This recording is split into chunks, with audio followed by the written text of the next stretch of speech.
नमस्कार, बहुत स्वागत है आपका राज्य देख रहे हैं आप और मैं हूं आपके साथ दिव्या माथानी। रुक करेंगे उत्तर प्रदेश की खबरों का। उत्तर प्रदेश के फर्रुखाबाद में सेवा पखवाड़े में भाजपा सांसद और जिलाधिकारी ने ओपन जिम का शुभारंभ किया है।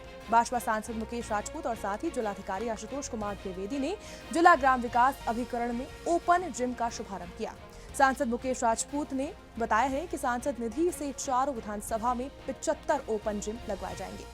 वहीं एक विधानसभा के लिए 99 करोड़ रुपए मिलते हैं और ऐसे में 99% पैसे से वो 4 विधानसभा में ओपन जिम लगवाएंगे। और साथ ही उन्होंने कहा है कि गरीब लोग पैसे देकर जिम नहीं जा सकते, जिम फीस लगती है।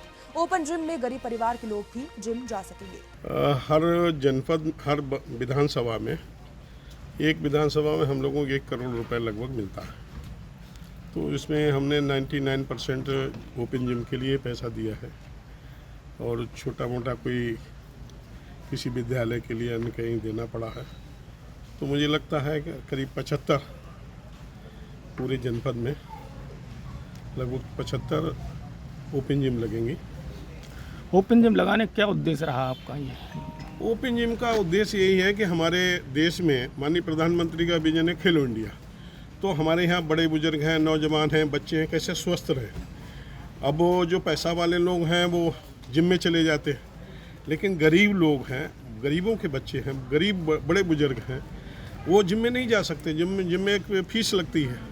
तो इसलिए आम जनमानस ओपन जिम के माध्यम से अपने स्वास्थ्य को ठीक रख सकता, अपने शरीर को फिट रख सकता, अपनी मसल्स को फिट कर रख सकता है और इस देश को विकसित राष्ट्र बनाने में अपना योगदान दे सकता है। इसलिए इसमें बच्चे और बड़े बुजुर्ग से लेकर माताएं बहनें सभी लोग इसमें ओपन जिम के माध्यम से अपने शरीर को फिट रखेंगे और फिट रहेंगे तो हिट रहेंगे।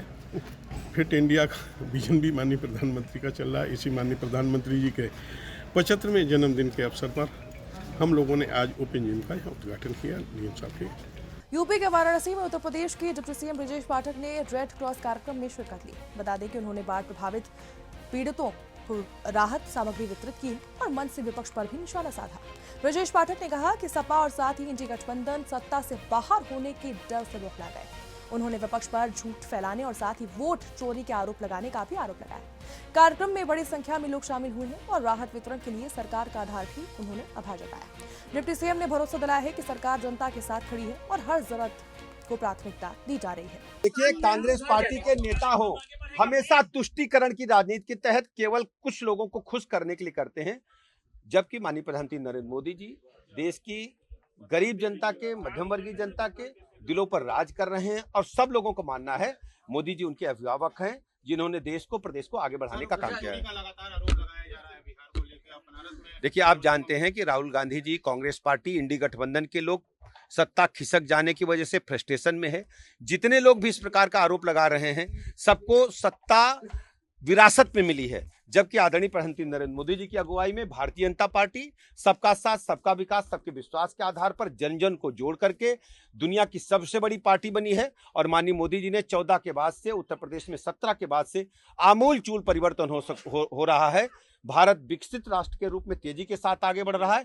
उत्तर प्रदेश में चतुर्मुखी विकास हो रहा है। प्रदेश की जनता अच्छी तरह जानती है, देश जनता अच्छी तरह जानती है। यूपी के फर्रुखाबाद में सीएमओ से प्रताड़ित डॉक्टर ने जिला अधिकारी को इस्तीफा सौंप दिया है। आपको बता दें, समुदाय स्वास्थ्य केंद्र मोहम्मदाबाद में संविदा पर तैनात डॉक्टर सनी मिश्रा ने जिलाधिकारी आशुतोष कुमार द्विवेदी को इस्तीफा सौंपा है। सेवा पखवाड़ा में पहुंचे सीएमओ अवनींद्र कुमार का घेराव कर स्वास्थ्य कर्मचारियों ने नारेबाजी कर सीएमओ मुरादाबाद के नारे लगाए।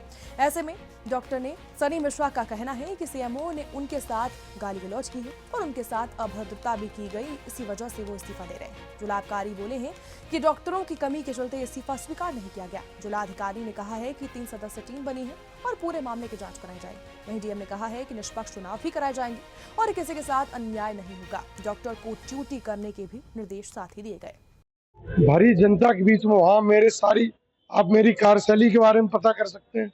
इन्होंने वहाँ मुझे सबके सामने गाली देते हुए बोला, चूतिए साले, तेरी इतनी हिम्मत की तुझे मुझे प्लास्टिक में चाय देगा, और मुझे नौकरी खा जाने की धमकी दी। तो मुझे ऐसी नौकरी चाहिए भी नहीं जिसमें मेरा सम्मान नहीं। मैं डॉक्टर हूँ, कोई चपरासी तो हूँ नहीं कि मुझे नौकरी, मेरा जीवन यापन भगवान ने स्किल दी है, मैं उस पर जीवन यापन करने के लिए सक्षम हूँ। मैं डीएम साहब को अपना इस संबंध में त्याग पत्र देने आया हूँ। साहब, ऐसी नौकरी मैं नहीं कर सकता। और ना मैं पहले भी इनके द्वारा ऐसी घटनाएं की गई, उन पर कोई कार्रवाई तो होती नहीं है, और जब उन पर कार्रवाई नहीं होगी तो मैं अपना त्याग पत्र दे दूंगा भाई। समझौता करने का आप त्याग पत्र दे रहे हैं? मैं बिल्कुल दूंगा साहब। उन पर पहली घटना हो, उनके खिलाफ पता नहीं हो क्या करके बैठे हुए, इतनी जांचें बैठती हैं, सबने उनके खिलाफ शिकायतें पहले भी दे रखे हैं। हर कर्मचारी से उनका, किसी भी कर्मचारी से, अब वो लोग परमानेंट है तो वो लोग नहीं बोल पाते हैं, वो सबसे ऐसे ही बात करते हैं, किसी को भी हट साले कुछ भी बोल देंगे, उनका जो मर्जी आता है। तो आप जो हैं वो हम भी हैं। सनी मिश्रा इस्तीफा लेकर आए थे, जो उनके साथ अभद्रता की गई का आरोप है कि सीओ ने उनके साथ अभद्र भाषा का प्रयोग किया है। हाँ, ये प्रकरण है, संज्ञान में आया है और दिल्ली पुलिस भी इससे रिलेटेड जारी हुआ है। इसी समय में एक जांच कमेटी बना रखी है एडीएम इरफान की अध्यक्षता में, सीओ अहमदाबाद और एडिशनल सीओ की समिति बनाते हुए, और डॉक्टर व्यथित होकर अपना इस्तीफा लेकर आए थे कि सीएम साहब आए दिन गाली गलौज करते रहते हैं, सभी स्टाफ को भी, हमको भी इसमें गाली गलौज की। परिस्थिति में हम काम नहीं करें क्योंकि डॉक्टर्स का अभाव है, संख्या कम है, और प्रकरण में जांच कमेटी बैठा दी हुई है। जांच के उपरांत इसमें कोई भी निर्णय दिया जाएगा, इनको आश्वस्त किया जाए कि अपना दुनिया से काम करें और चले अपना काम करें, कोई निष्पक्ष कार्रवाई की जाएगी, किसी के साथ पक्षपात अन्याय नहीं होना चाहिए। डॉक्टर कमी वजह से उनका इस्तीफा स्वीकार नहीं किया। हाँ, डॉक्टरों की कमी के कारण इस्तीफा स्वीकार नहीं किया गया है, और प्रकरण जांच के परिधि में है, इसलिए भी। यूपी के चंदौली पुलिस को बड़ी सफलता मिली। बता दें कि एसपी आदित्य लांघे के नेतृत्व में थाना चकिया और साथ ही शहाबगंज पुलिस की संयुक्त कार्रवाई में अंतर्राज्यीय वाहन चोर गैंग का भंडाफोड़ हुआ है।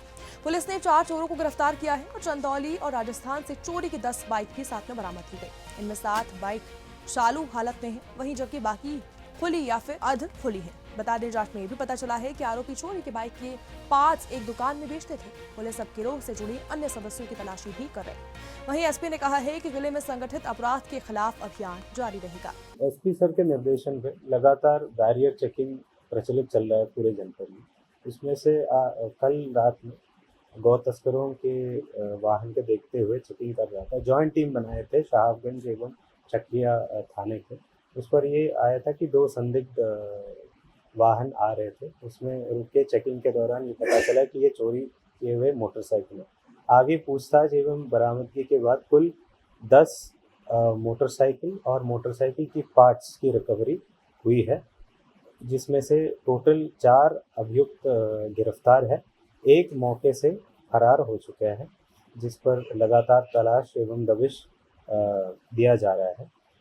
इसमें से एक वाहन जो है 2018 में राजस्थान से चोरी होकर के यहाँ लेके आया था। एक अभियुक्त है जो बगुरी का रहने वाला है, उन्होंने राजस्थान घूमने के टाइम पर चोरी करके ले आया था। बाकी सारे वाहन जो है बनारस कैंट में से 2 वाहन, मुगलसराय स्टेशन से 4, नौगढ़ से है और अन्य थाने पर से हम लोगों ने ये पता चला है कि इन फलाना जगह से चोरी करके ले आए। इनका एक संगठित गिरोह है, कितने लोग हैं, किस तरह का कार्य करते हैं? अभी प्रकाश में कुल 5 लोग आए हैं और तलाशी किया जा रहा है। इनके नंबर्स लेकर के सर्विलांस में लगा करके और इसमें तलाशी किया जाएगा। इसमें कुल 5-6 मुकदमे का खुलासा भी हुआ है। इनके नाम संबंधित मुकदमे में प्रकाश भी लिया गया है और आगे इस पर गैंगस्टर की कार्रवाई एवं पूरी तरीके से 111 ऑर्गेनाइज क्राइम बीएनएसएस के जो धारे है उस पर भी लगवा लिया जाएगा। और टीम क्योंकि इतने अच्छे सराहनीय कार्य किया हुआ है, 20,000 रुपये का इनाम भी घोषित किया हुआ है। बाइक कैसे बेचते थे, इनके बेचने का क्या तरीका था? इनके बेचने का ये तरीका था कि इनके जो गांव में ही आसपास कॉन्टैक्ट्स बनाते हुए इन लोगों ने बेचते थे। एक फ्रेंड्स ग्रुप ही है ये लोग। 3 अभियुक्त जो है एक ही गांव से हैं, तो लोकल ही ये लोग बेचते थे। और एक इसमें बाइक मिस्त्री जो गैराज चलाता है चकिया में, वो भी इसमें इन्वॉल्व है और वो भी अभी पकड़ा गया है। यूपी के चंदौली में किसानों को न्याय कब मिलेगा? सदर ब्लॉक के नवही क्षेत्र में नाला और साथ ही सरकारी जलाशय पाट कर पेट्रोल पंप बनाया गया है। नतीजा हर साल किसान की फसल डूब जाती है। खुदाई शुरू हुई तो किसानों को राहत की उम्मीद लगी, लेकिन नायब तहसीलदार राजेंद्र यादव ने काम रुकवा दिया। कैमरे पर सवाल पूछने पर अधिकारी बचते नजर आए। वहीं कानून को अजीत कुमार सिंह किसानों के साथ खड़े दिखे, लेकिन दबाव में थे। वहीं अब किसानों ने चेतावनी दी है कि अगर उन्हें न्याय नहीं मिला तो वो मुख्यमंत्री दरबार जाएंगे। और सवाल ये उठा है कि अवैध कब्जे को आखिर संरक्षण दे कौन रहा है? सर, पिछले विगत वर्षों से हम काफ़ी परेशान हैं। बार बार हमारे द्वारा एप्लीकेशन दिया गया, लेकिन सुनवाई नहीं हो रही थी। लेकिन सुदर्शन न्यूज के दिखाए जाने के बाद कुछ कार्रवाई की आशा हुई, लेकिन थोड़ा सा जेसीबी चलने के बाद कुछ पैसे का लेन देन लगा करके लिपापोती मामले को किया जा रहा है। इसमें देख रहे हैं कानून को तो टाइट है कि नहीं खुदाई होगी। साहब तो चाहते हैं खना जाए। क्या नाम है कानूनों का? अजीत कुमार सिंह। और जो यादव हैं नायब तहसीलदार, इनकी मिली भगत। तहसीलदार पूरी तरह से इसको रुकवाना चाहते। बार बार उनसे हम लोग कह रहे हैं कि आप हम लोग के उत्तरदायी हैं, कह रहे हैं कोई उत्तरदायी नहीं है और इससे हमारा आप लोगों को कुछ लेना देना नहीं है। देखिए, अब उम्मीद पूरी की जा रही है कि जब जेसीबी चल रही तो न्याय मिलेगी ही और खुदाई हो भी जाएगी। देख रहे हैं काम रुक गया। हाँ, तो रोक पता नहीं किस वजह से काम रुका हुआ है। ऐसा नहीं लग रहा कि नायब तहसीलदार जो है लिपापोती कर रहे हैं मामले में? ये भी हो सकता है आड़े से कुछ मिली भगत भी रही हो। अगर न्याय नहीं मिला तो क्या करेंगे? न्याय नहीं मिलेगा तो हम लोग मुख्यमंत्री तक जाएंगे, लखनऊ तक जाएंगे, जहाँ तक न्याय मिलेगा वहाँ तक हम लोग जाएंगे। प्रयास भी जारी रहेगी। सुदर्शन न्यूज चैनल टीम ने बहुत प्रमुखता से अन्नदाता किसानों का खबर चलाया था। हाँ, इसमें हम लोग बहुत खुश हैं और बहुत सुदर्शन न्यूज चैनल को बार बार धन्यवाद है हम लोगों का, काश्तकारों का। चंदौली सदर कोतवाली अंतर्गत ये नवही है और नवही में जो जलाशय है, जलाशय को काट करके यहाँ पे पेट्रोल पंप चलाया जा रहा था कई वर्षों से। अन्नदाता किसान परेशान थे, इसलिए परेशान थे कि कई एकड़ फसल इनकी डूब जाती थी और जो धान का कटोरा था, अन्नदाता किसानों को जिसको धान का कटोरा बोला जाता था, तो जब अन्न नहीं रहेगा तो धान का कटोरा कहाँ से होगा? कैमरामैन कैसे दिखाएं? ये जेसीबी आई थी और यहाँ के जो कानूनगो हैं वो भी आए थे। कानूनगो अजीत कुमार सिंह जो हैं उनके प्रयास से एक खुदाई शुरू हुई, लेकिन जो नायब तहसीलदार हैं इनका मामला संदिग्ध लग रहा है। ये पेट्रोल पंप मालिक जो है दबंग, उसे मिली भगत और साठ-गांठ करके इसको काम को रोक दिया गया है। एडीएम साहब ने भी आदेश दिया था, लेकिन अब क्या मामला हुआ कि इसको रोक दिया गया है, खुदाई बंद कर दी गई है। ये कैमरा करके दिखाएं, ये पीछे हमारे पेट्रोल पंप है और पेट्रोल पंप जो मालिक है एसी के कमरों में और एसी की गाड़ी में घूमता है और अन्नदाता किसान परेशान हैं कि हमारा अनाज कैसे पैदा होगा और सिंचाई कहाँ से होगी। जो पानी अधिक आता था वो फसल उससे डूब जाती है। योगी सरकार यहाँ जलाशय को खुदवा रही है, वहीं पे एक नायब तहसीलदार है, उसका पलीता लगा रहा है। कैमरामैन सतीश तिवारी के साथ जिला प्रशांत सिंह, जनपद चंदौली। यूपी के मुजफ्फरनगर में टोल मैनेजर हत्याकांड के 2 आरोपी पुलिस मुठभेड़ में घायल हो गए। टोल पर ड्यूटी में देरी पर टोका गया तो फिर कर्मचारियों ने मैनेजर मुकेश चौहान और साथी डिप्टी मैनेजर अरविंद पांडे पर हमला कर दिया। अरविंद का अपहरण कर हत्या कर दी गई। वहीं पुलिस ने सूचना के आधार पर घेराबंदी की और इसमें आरोपियों ने फायरिंग की। जवाबी कार्रवाई में शुभम चौधरी और शेखर घायल हो गए और एक अन्य आरोपी को गिरफ्तार कर लिया गया। घटनास्थल से कार और साथ ही अवैध असलहा बरामद हुए। पुलिस पूरे गिरोह की पड़ताल भी कर रही है और मामला बेहद संवेदनशील बना हुआ है। आज रात्रि में थाना क्षेत्र छपार के अंतर्गत जो टोल पड़ता है, यहाँ पे काम करने वाले 2 युवकों द्वारा उनके असिस्टेंट मैनेजर और मैनेजर के साथ पहले मारपीट की गई। ये जो दोनों युवक वहाँ काम करते हैं उनके साथ उनके कुछ अन्य साथी भी थे।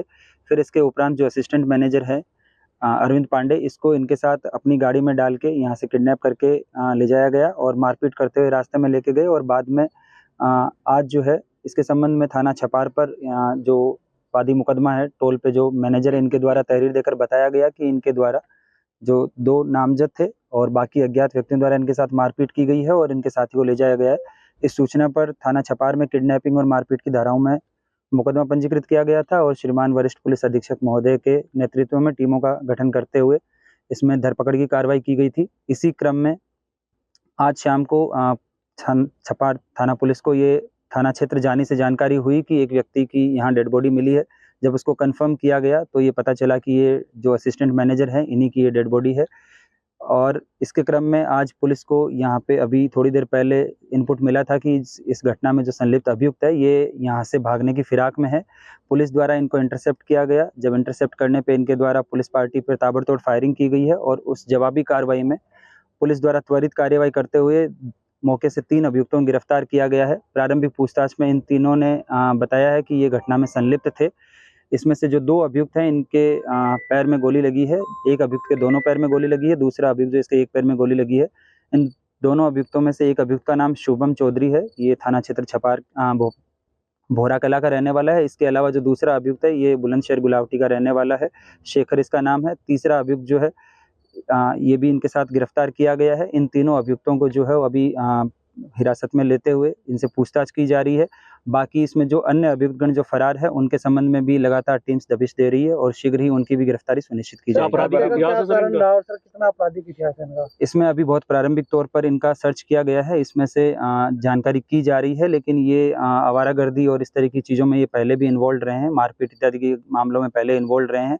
और कल भी जो है वो यहाँ टोल पर लेट पहुँचने की बात को लेकर इनके द्वारा यहाँ टोल मैनेजर के साथ पहले अभद्रता की गई थी और फिर उसके बाद में योजनाबद्ध तरीके से यहाँ पे आके और इनके मैनेजर जो हैं उनके साथ मारपीट और असिस्टेंट मैनेजर को किडनैपिंग की घटना इनके द्वारा कारित की गई थी। क्या मिला है सर इनके पास? जी, क्या बरामद किया? अभी इनके पास यहाँ मौके से जो घटना में प्रयुक्त अर्टिगा गाड़ी है वो बरामद की गई है। इसके अलावा इनकी गाड़ी की जब तलाशी ली गई है तो इनके पास उस गाड़ी में बैग्स और कपड़े इत्यादि रखे हुए हैं। बाकी इनके पास नाजायज असला थे जिनके द्वारा इनके द्वारा इनको इस्तेमाल करते हुए पुलिस पार्टी में फायर किया गया है। मौके पे कारतूस और जिंदा कारतूस और खाली खोखे भी बरामद हुए हैं। बाकी 2 315 बोर के तमंचे इनके कब्जे से बरामद हुए हैं और बाकी इनकी आईडीज और अन्य आधार कार्ड है। साथ ही इनकी गाड़ी में एक डंडा भी है। पूछताछ में इन्होंने बताया है, प्रारंभिक पूछताछ जो हुई है, कि इस डंडे से भी उस युवक के साथ इनके द्वारा मारपीट की गई थी। यूपी के मेरठ समेत 34 जिलों में राज्य आपदा प्रबंधन प्राधिकरण द्वारा मॉक ड्रिल का आयोजन किया गया है। डीएम वीके सिंह और साथ ही लेफ्टिनेंट जनरल योगेंद्र डिमरी ने आपदा से निपटने की तैयारी की, समीक्षा की और साथ ही स्कूल, अस्पताल, इंडस्ट्रियल यूनिट्स और साथ ही भूकंप, अग्निकांड और केमिकल दुर्घटनाओं के जो फुल स्केल अभ्यास हुए। मेरठ में दावती मोदी अकेडमी, साथ ही स्प्रिंगडेल स्कूल और आईओसी डिपो में मेडिकल की गई। बता दें कि सभी विभागों ने एसएम रिस्पांस प्लान का पालन करते हुए रेस्क्यू, मेडिकल और सेफ्टी ड्रिल को सफलतापूर्वक अंजाम दिया है।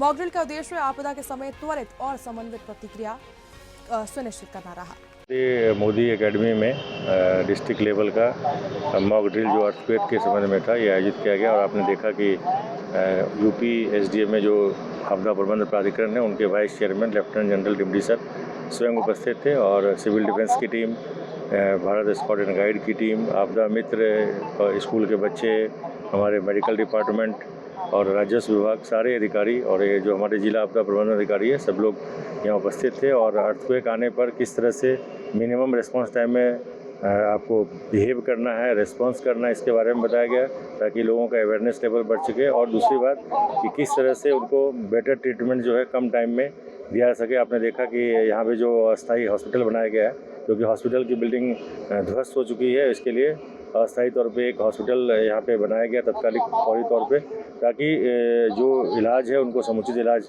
मुहैया हो सके तत्काल। और यदि कोई ज़्यादा बेटर इलाज की आवश्यकता है तो अगल बगल के जो हॉस्पिटल्स हैं उनको चिन्हित करके जहाँ पे इससे बेटर मेडिकल फैसिलिटी है वहाँ पे शिफ्ट कराया जाएगा। इसके लिए एम्बुलेंस भी हमारी है और सारी टीम जो है इस बात से अवेयर हुई कि किस तरह यदि किसी भी प्रकार की आपदा आती है तो मिनिमम रिस्पांस टाइम में किस तरह से लोगों को भी जागृत किया जाए, अवेयर किया जाए और खुद भी बचे। और हमारे जो जितने सरकारी विभाग हैं, चाहे राजस्व विभाग हो, चाहे चिकित्सा विभाग हो, चाहे पुलिस हो, चाहे फायर डिपार्टमेंट हो, चाहे सिविल डिफेंस हो, आपदा मित्र या भारत स्काउट गाइड, सब लोग मिलकर किस तरह से कम क्षति हो इस बात पर विशेष जोर दिया गया। और यूपी एसडीएम के vice chairman lieutenant general Dimri sir को मैं बधाई देता हूं कि उन्होंने खुद मेरठ में आकर इस चीज़ को मॉनिटर किया। और ये एक कैंप भी हुआ था, 34 डिस्ट्रिक्ट का सिंपोजियम भी हुआ था यहाँ पे आर्मी कैंटोनमेंट बोर्ड के अंदर, और आज ये कार्यक्रम हो रहा है। इसके बाद केमिकल के संबंध में पूठा में कार्यक्रम है, वो भी कार्यक्रम हो जाएगा। और प्रिंसिपल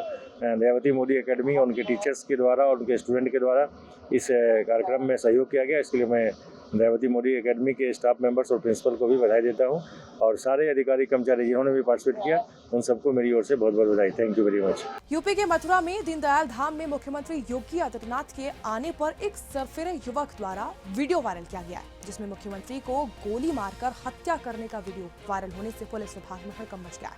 दरअसल मुख्यमंत्री को मारने की धमकी भरा वीडियो वायरल होने पर पुलिस अधिकारी सख्ती में आ गए। पुलिस ने कुछ ही घंटे में सोशल मीडिया पर वीडियो वायरल करने वाले युवक को गिरफ्तार भी कर लिया है और पूरे मामले में आरोपी से पूछताछ जारी है। जनपद मथुरा के थाना माठ का एक प्रकरण आज संज्ञान में आया, जिसमें एक युवक वो अपने कनपटी पर तमंचा लगा करके और माननीय मुख्यमंत्री जी का नाम ले करके और जान से मारने की धमकी दे रहा था। इसको तत्काल संज्ञान में लिया गया मथुरा पुलिस के द्वारा। इस व्यक्ति को आइडेंटिफाई किया गया। ये सुनीत उर्फ गटुआ नाम का ये व्यक्ति है, 27 साल उम्र थी इसकी। ये नगला हरदयाल का रहने वाला था। इस पर तत्काल माठ थाने पर अभियोग पंजीकृत किया गया। क्षेत्राधिकारी और थाने की पुलिस वहां मौके पर तत्काल पहुंची है। ये व्यक्ति अपने मकान के तीसरी मंजिल पर चढ़ गया था। वहां से स्वयं को मारने की धमकी दे रहा था। पुलिस बल ने इसके साथ काफी समय तक वार्ता किया है और अंततः इसको गिरफ्तार कर लिया गया है। इसके पास से ये 32 बोर का कंट्री मेड पिस्टल भी बरामद किया गया है। ये नशे का आदी व्यक्ति है और ये इसका अपने चाचा के साथ कुछ जमीन के बंटवारे का विवाद है और जिसको लेकर के ये बार बार धमकी दे रहा था। अभी इसको गिरफ्तार करके इसमें हमारी पुलिस की टीम के द्वारा पूछताछ की जा रही है। जो भी इसमें तथ्य पाए जाएंगे जो भी वैधानिक कार्रवाई होगी उसमें कठोर कार्रवाई मथुरा पुलिस के द्वारा की जाएगी। यूपी के मेरठ में आगामी त्योहारों को लेकर जिलाधिकारी डॉक्टर वी.के. सिंह और साथ ही एसएसपी विपिन ताड़ा की अध्यक्षता में शांति समिति की बैठक आयोजित की गई। बैठक में दुर्गा पूजा, दशहरा, दीपावली जैसे त्योहारों की शांति में संपन्नता पर चर्चा हुई। अधिकारियों को शोभा यात्राओं, मेले, रामलीला स्थलों का निरीक्षण कर समुचित व्यवस्था सुनिश्चित करने के भी निर्देश दिए गए। प्रशासन ने ऐसे में असामाजिक तत्वों पर सख्त कार्रवाई की भी चेतावनी दी और कहा कि कोई नई परंपरा स्वीकृत नहीं की जाएगी। यूपी के बिजनौर के असादपुर धमरोली गांव में किसान वीरेंद्र चौहान खेत में करंट लगने से उनकी दर्दनाक मौत हुई। बिजली का गिरा तार करंट का कारण था। वहीं परिजन जब खेत पहुंचे तो मृत अवस्था में पाया गया। घटना के बाद परिजन और साथ ही किसान गुस्सा आए और शव सड़क पर रखकर जाम लगाए। वहीं बिजली विभाग के अधिकारी नहीं पहुंचे, जिसमें आक्रोश और भी बढ़ गया। प्रशासन मौके पर पहुंचा। किसानों ने विभाग की लापरवाही पर कड़ी कार्रवाई और दोषियों पर मुकदमा दर्ज करने की मांग की। ऐसे में शाम को शव पोस्टमार्टम के लिए भेजा गया। ग्रामीणों ने जर्जर तारों और साथ ही खुले कनेक्शन पर चिंता भी जताई। सख्त कदम ना लिए जाने पर आंदोलन की भी चेतावनी दी गई। जैसे कि आज हमारे भाई हैं, हमारे बीच किसान हैं, इनकी आज डेथ हो गई बिजली विभाग से। तो इसमें इन्होंने दे रखा था अपना, पहले भी सूचना दे रखी थी एक्शन को, एसडीओ को। तो उसी से एक खंबे पे लाइट का जो नीचे तार होता है स्टेक, उसी पे इनकी डेथ हुई है। इनका नाम क्या है? वीरेंद्र कुमार नाम है। इनके 2 लड़के भी हैं, जवान लड़के हैं, जो लालन पोषण बेस बेही कर रहे थे इनका। हमारी मांग ये है विद्युत विभाग की तरफ से, जैसे इनके विद्युत विभाग के जो एसडीओ है, जई है, एक्शन है, इनके द्वारा ही ये मौत हुई है। वरना अगर ये पहले संज्ञान में ले लेते, इस काम को कर देते, तो ये शायद मौत ना होती, ये मौत ना होती। अब हमारी मांग ये है कि इन्हें अपनी तरफ से अगर मुकदमे से बचना है या इनकी सहायता से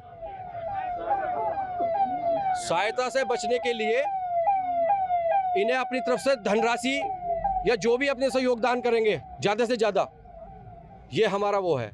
यूपी के शामली से खबर है, जहां पर थाना भवन पोस्ट ऑफिस में आधार कार्ड बनवाने के लिए सुबह तड़के 5 बजे से ही लोगों की लंबी कतारें लग जाती। आधार कार्ड बनवाने पहुंचे लोगों का कहना है कि वो 3-3 दिन से सुबह जल्दी आकर लाइन में लगते हैं, लेकिन उन्हें ये तक पता नहीं चल पाता है कि टोकन कब और कैसे बांटे जाते हैं। रोजाना घंटों इंतजार के बाद उन्हें मायूस होकर वापस लौटना पड़ता है। लोगों ने आरोप लगाया है कि पोस्ट मास्टर अपने चहेते लोगों को फोन पर बुलाकर उनका आधार कार्ड बनवा देते हैं। ऐसे में जबकि बाकी लोग परेशान होते रहते हैं। इतना ही नहीं, पोस्ट मास्टर द्वारा लोगों से बदसलूकी की शिकायतें भी सामने आई। स्थानीय लोगों ने संबंधित उच्च अधिकारियों से हस्तक्षेप कर व्यवस्था को दुरुस्त करने की भी मांग की है। मेरा नाम ईश्वर सिंह है। अच्छा, कौन सी क्लास में पढ़ते हो? मैं जी अब 12th की। अच्छा, 12th की। और आपको भी यहाँ लाइन में लगना पड़ रहा? जी ऐसा ही है, 3 दिन हो गए डेली परेशान हो रहे। सुबह हमें ये बस 30 आदमियों का आधार सही करें, उसके बाद कह रहे हैं कि अब तक कल आइए, कल आके देखें, फिर 30 का जो हमें तो हो जाओ, फिर खड़े हो जाओ। 3 दिन हो गए लगातार ऐसे ही। कर्नाटक के बेलगावी जिले की चक्कोड़ी तहसील में क्षतिग्रस्त सड़कें से जनता बेहद परेशान है। बारिश और भारी वाहनों की आवाजाही से मुख्य और साथ ही आंतरिक सड़कें गड्ढे में तब्दील हो चुकी हैं। कर्नाटक नवनिर्माण सेना ने अधिकारियों को ज्ञापन सौंपकर सड़कों की तत्काल मरम्मत की मांग की। वहीं लोगों, खासकर छात्रों, किसानों और बुजुर्गों को आने जाने में भारी परेशानी हो रही।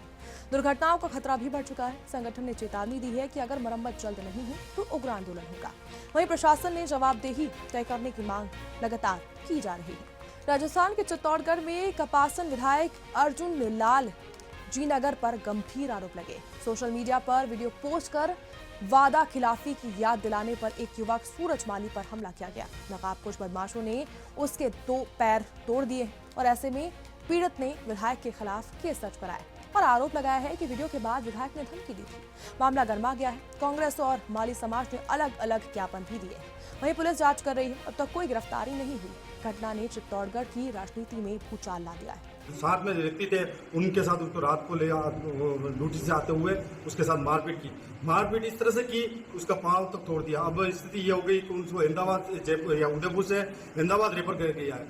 तो हमने मांग की समाज की तरफ से, आज धरना प्रदर्शन रखा एडीएमसी के कार्यालय के बाहर, मगर हमने 20 तारीख तक का समय दिया, अल्टीमेट दिया। अगर 20 तारीख तक इस जो भी जिसने कृत्य किया, चाहे वो कितना भी बड़ा नेता हो, उसके रिश्तेदार, भाई भतीजावाद कोई भी हो, माली के ऊपर कुछ अज्ञात लोगों द्वारा हमला करके मारपीट की गई, इससे वो गंभीर रूप से घायल हुए थे और उनको प्राथमिक उपचार कपासन हॉस्पिटल में करने के पश्चात में सामने हॉस्पिटल चित्तौड़गढ़ में कराया था, जहाँ से उनको उदयपुर रेफर किया गया, जहाँ पर उनका प्राइमरी ट्रीटमेंट हुआ और अब उनको अहमदाबाद रेफर किया। इस क्रम में उनके द्वारा एक प्रथम सूचना रिपोर्ट दर्ज की गई थी, जिसपे प्रकरण दर्ज किया गया था। उस घटना के संदर्भ में अगले दिन कपासन कस्बे में समाज द्वारा और उनके परिजनों द्वारा एक ज्ञापन दिया गया था, जिसमें उन्होंने प्रकरण में निष्पक्ष और शीघ्र गिरफ्तारी की मांग की थी। चूंकि 24 घंटे में उसमें कोई गिरफ्तारियां नहीं हुई थी, तो आज पुनः इनके द्वारा एक ज्ञापन और सभा का आयोजन किया गया था, जिसमें उन्होंने पुनः ज्ञापन दिया है कि हम चाहते हैं कि प्रकरण में निष्पक्ष कार्रवाई होते हुए तुरंत गिरफ्तारी हुई और जो पीड़ित है, व्यक्ति है, जिसका मुआवजा जो मिल सकता है, आर्थिक सहायता मिल सकती है, उसको देने के संदर्भ में आज इन्होंने ज्ञापन दिया है। तो हम आश्वस्त करना, हमें इन्होंने तो यही आश्वस्त किया है कि इसमें बिल्कुल निष्पक्ष जांच होगी और जितनी शीघ्र हो सके हम उसमें गिरफ्तारी करेंगे। मध्य प्रदेश के धार जिले के कुक्षी थाना क्षेत्र में एक नया मामला सामने आया है। हलवाई जिहाद का मामला है। वह मुस्लिम युवक हुजूर खान ने फर्जी आधार कार्ड बनवाकर खुद को हिंदू श्यामलाल प्रजापति बताकर 12 वर्षों से कुक्षी और आसपास के क्षेत्रों में हलवाई का कार्य कर रहा था।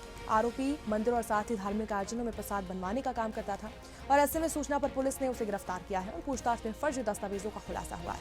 आधार बनवाने वाले राजस्थान के आरोपी को भी गिरफ्तार किया गया है। पुलिस अधीक्षक मयंक अवस्थी ने टीम को इस सफलता के लिए पुरस्कृत करने की भी घोषणा की है। देखिए, जैसा कि आपको विदित है, कुछ दिन पहले जो है एक व्यक्ति जो है अपने को श्यामलाल नाम से याद रहा था, वास्तव में उसका नाम हुजूर खां था, जो उस आधार पे इसके खिलाफ एफआईआर दर्ज हुई थी। एफआईआर दर्ज करने के बाद इससे जब पूरी पूछताछ की तो इसने जो है डूंगर राम पिता प्रेम राम प्रजापति निवासी जोधपुर, उसका नाम बताया था कि उसने मुझे ये आधार कार्ड बना के दिया है। उस आधार पर एक टीम जो है एसआई चंचल चौहान के नेतृत्व में टीम जोधपुर रवाना हुई थी। टीम ने करीब 4 दिन तक वहाँ लगातार मेहनत की और मेहनत करने के बाद वहाँ से डूंगर राम पिता प्रेम राम प्रजापति, उम्र करीब 23 साल है, गांव चाडी और जोधपुर जिले का रहने वाला है, इसको अरेस्ट करके पुलिस अभी लाई है और अरेस्ट करने के बाद इससे पूरी पूछताछ की गई और पूछताछ करने के बाद दोनों ही आरोपी को, हुजूर खां अभी पुलिस रिमांड पर था कल तक, उसका भी जहूर खां जो है उसका रिमांड कल खत्म हो चुका है पूरा, और इसके साथ दोनों ही आरोपी मतलब इसमें डूंगर राम और जहूर खान दोनों को जेल भेज दिया गया है। मध्य प्रदेश के गंजबसौदा में रेलवे स्टेशन पर बाबा मनोज शिल्पकार की बेरहमी से हत्या के मामले में जीआरपी विदिशा ने 4 आरोपियों को गिरफ्तार किया है। शराब पीने को लेकर हुए विवाद के बाद मनीष कुशवाहा, अंकित रघुवंश, साथ ही अंशुल कुशवाहा और अभिषेक परिहार ने मिलकर बाबा को चाकू से गोद डाला। सीसीटीवी और मुखबिर की मदद से आरोपियों को पकड़ा गया है। ऐसे में हत्या में इस्तेमाल चाकू और बुलेट बाइक भी जब्त की गई है और आगे की कार्रवाई जारी है। 13-14 सितंबर की जो दरमियानी रात में करीब 2 बजे के आसपास में एक बाबा जिसका नाम मनोज पिता नारायण सिंह विश्वकर्मा है, ये फ्रीगंज गंजवासौदा के रहने वाले, मूलतः रहने वाले अशोकनगर के थे। इनके साथ एक युवक मनीष कुशवाहा और ब्लेडर पिता मिश्रीलाल कुशवाहा ईदगाह रोड गंजवासौदा रहते हैं। इसने चाकू मार के हत्या की थी। इनकी सपोर्ट में आपराधिक संयंत्र में जो आरोपी बनाए गए हैं वो अंकित रघुवंशी है, भिदवासन के रहने वाले, इनके मामा के यहाँ ग्राम खरपरी में रहते हैं। इनकी फोकस फोटोग्राफिक नाम से दुकान है गंजवासौदा में। दूसरा अंशुल कुशवाहा है जो खेतीबाड़ी करता है, खरपरी में रहता है। और तीसरा अभिषेक हंगार और परिहार है, ये भी खरपरी में रहते हैं। ये तीनों आरोपी हैं और साथ में चौथा आरोपी है, एक दूसरे से ये अपरिचित है। 3 आरोपी आपस में परिचित हैं और चौथा जो मुख्य आरोपी है वो अपरिचित है।